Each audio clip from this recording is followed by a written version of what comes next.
കത്തോലിക്കാ സഭയിലെ സിഎംഐ എന്ന സന്യാസ സഭയുടെ സ്ഥാപക പിതാക്കന്മാരിൽ ഒരാളും ആദ്യത്തെ സുപ്പീരിയർ ജനറലുമായിരുന്ന വിശുദ്ധ കുര്യാക്കോസ് ഏലിയാസ് ചാവറയച്ചൻ 1871 ജനുവരി 3-നാണ് ലോകത്തോട് വിട പറഞ്ഞത്. വിശുദ്ധനായ സന്യാസിയുടെ എല്ലാ പരിമളവും അവശേഷിപ്പിച്ചിട്ടാണ് വിശുദ്ധൻ വിട പറഞ്ഞിരിക്കുന്നത്. 1986 ഫെബ്രുവരി 8-ന് വിശുദ്ധ ജോൺ പോൾ രണ്ടാമൻ മാർപ്പാപ്പയാണ് അദ്ദേഹത്തെ വിശുദ്ധനായി വാഴ്ത്തപ്പെടുത്തിയത്. ചാവറ കുടുംബത്തിലെ ഇക്കോയുടെയും മറിയം തോപ്പിലിൻ്റെയും മകനായിട്ട് 1805 ഫെബ്രുവരി 10-ന് ആലപ്പുഴയ്ക്കടുത്തുള്ള കൈനകരിയിലാണ് ചാവറയച്ചൻ ജനിക്കുന്നത്. പ്രാദേശിക വിവരമനുസരിച്ച് ജനിച്ചിട്ട് 8-ാമത്തെ ദിവസം ആലപ്പുഴ ഇടവക പള്ളിയായ ചേന്നങ്കരി പള്ളിയിൽ വച്ച് ഈ ബാലനെ മാമോദീസ മുക്കുകയുണ്ടായി.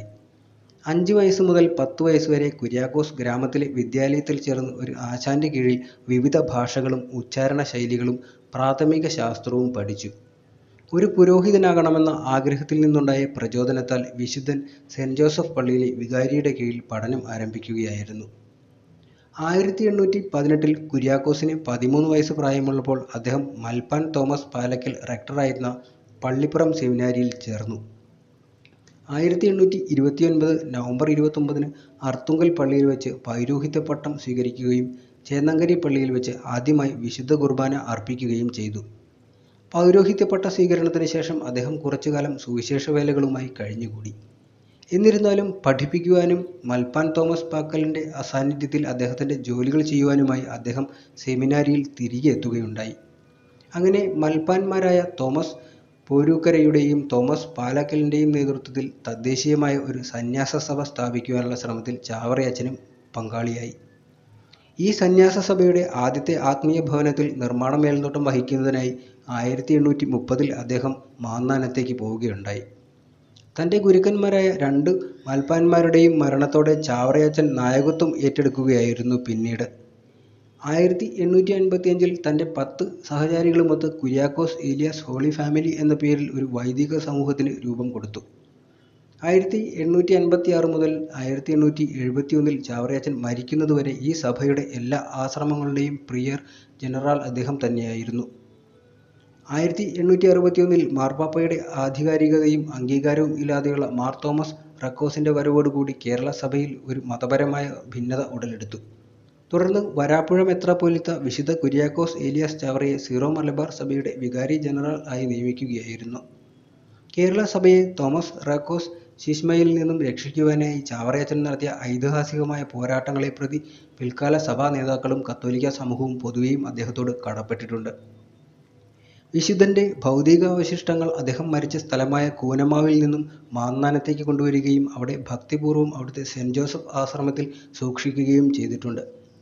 അദ്ദേഹത്തിൻ്റെ ദൈവികതയും തൻ്റെ മധ്യസ്ഥവും അപേക്ഷിക്കുന്നവർക്ക് ഒരു അനുഗ്രഹങ്ങൾ ചൊരിയുന്നതിനാലും മാന്നാനം ഒരു തീർത്ഥാടക കേന്ദ്രമായി മാറി.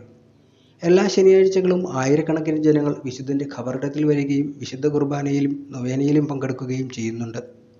ആണ്ടുതോറും ഡിസംബർ 26 തൊട്ട് ജനുവരി 3 വരെ വിശുദ്ധ ചാവറ പിതാവിൻ്റെ തിരുനാൾ വളരെ ഭക്തിപൂർവ്വം ആഘോഷിച്ചു വരുന്നുണ്ട്. സിഎംഐ സഭയുടെ സ്ഥാപക പിതാക്കന്മാരും തേജോന്മയരായ പോരൂക്കര തോമസ് മൽപ്പാൻ, പാലക്കൽ തോമസ് മൽപ്പാൻ, വിശുദ്ധ കുര്യാക്കോസ് ഏലിയാസ് ചാവറ, ബ്രദർ ജേക്കബ് കണിയന്തറ തുടങ്ങിയ പ്രതിഭാശാലികളോട് കേരള സമൂഹം കടപ്പെട്ടിരിക്കുന്നതാണ് എന്നും. കാരണം തൻ്റെ ഗുരുക്കന്മാരും മൽപ്പാന്മാരുമായിരുന്ന പോരൂക്കര തോമസ്, പാലക്കൽ തോമ എന്നിവരെ പോലെ ചാവറയച്ചനും ഒരു വലിയ ദാർശനികനുമായിരുന്നു. പുരുഷന്മാർക്കായുള്ള ആദ്യത്തെ ഏകദേശീയ സന്യാസ സഭ, ആദ്യത്തെ സംസ്കൃത സ്കൂൾ, കേരളത്തിലെ ആദ്യത്തെ കത്തോലിക്ക മുദ്രണശാല, സ്ത്രീകൾക്കായുള്ള ആദ്യത്തെ സന്യാസി സഭ തുടങ്ങിയവയും ആദ്യമായി കിഴക്കൻ സിറിയൻ പ്രാർത്ഥനാക്രമത്തെ വേണ്ട മാറ്റങ്ങൾ വരുത്തി പ്രസിദ്ധീകരിച്ചതും അദ്ദേഹമാണ്. കൂടാതെ 1862-ൽ മലബാർ സഭയിൽ ആദ്യമായി ആരാധനാക്രമം പഞ്ചാംഗം തയ്യാറാക്കിയതും ചാവറയച്ചനാണ്. ഈ അടുത്ത കാലം വരെ ആ പഞ്ചാംഗം ഉപയോഗത്തിൽ ഉണ്ടായിരുന്നതായും പറയുന്നുണ്ട്. കേരളത്തിൽ സുറിയാനി ഭാഷയിലുള്ള അച്ചടി സാധ്യമാക്കിയതും അദ്ദേഹത്തിൻ്റെ പരിശ്രമങ്ങൾ മൂലമാണ്.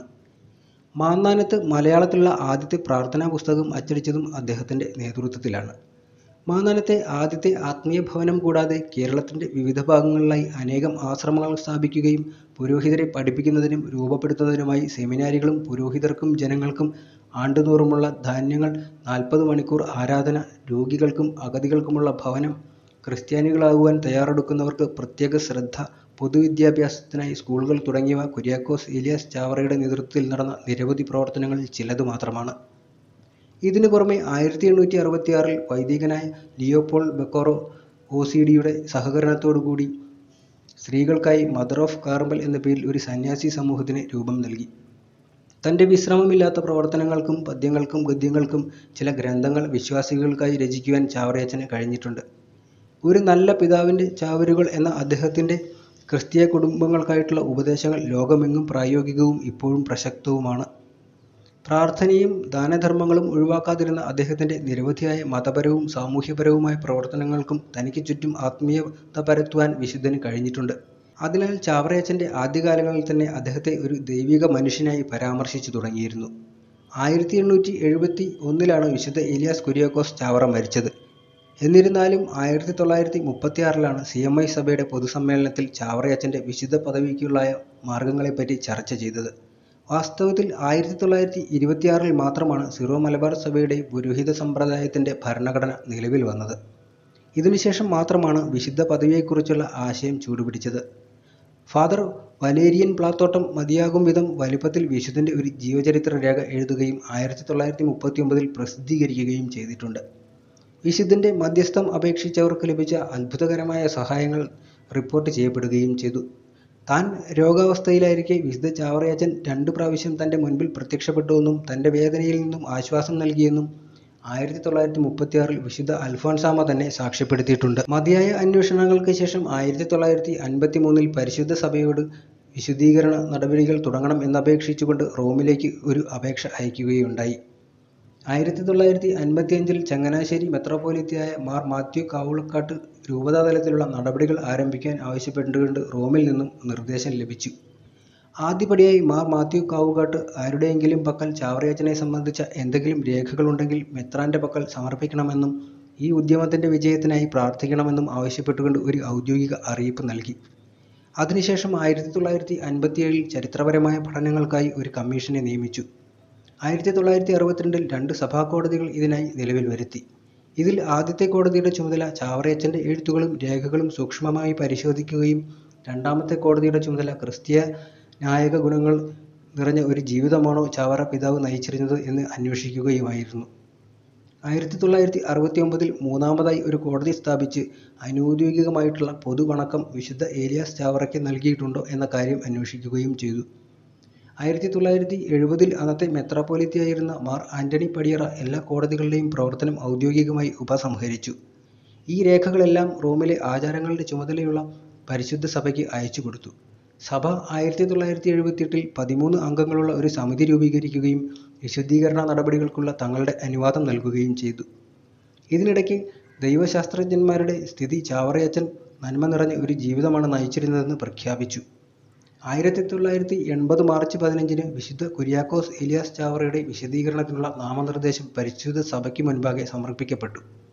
വിശുദ്ധീകരണ നടപടികൾക്ക് ചുമതലയുള്ള പരിശുദ്ധ നിർദ്ദേശക സമിതി ചാവറയച്ചൻ്റെ പുണ്യപ്രവൃത്തികളുടെ രേഖകൾ പരിശോധിച്ചു. പിന്നീട് ഒരു തുടക്കമെന്ന നിലയിൽ 1983 നവംബർ 23 മെത്രാന്മാരുടെയും ഉപദേഷ്ടാക്കളായ പുരോഹിതരുടെയും കൂടിക്കാഴ്ചയിൽ ഇക്കാര്യം അവതരിപ്പിക്കുകയും 1984 മാർച്ച് 27 കർദിനാൾമാരുടെ കൂടിക്കാഴ്ചയിൽ ഇതേ സംബന്ധിച്ച് കൂടുതലായ പഠനങ്ങൾ നടത്തുകയും ചെയ്തു.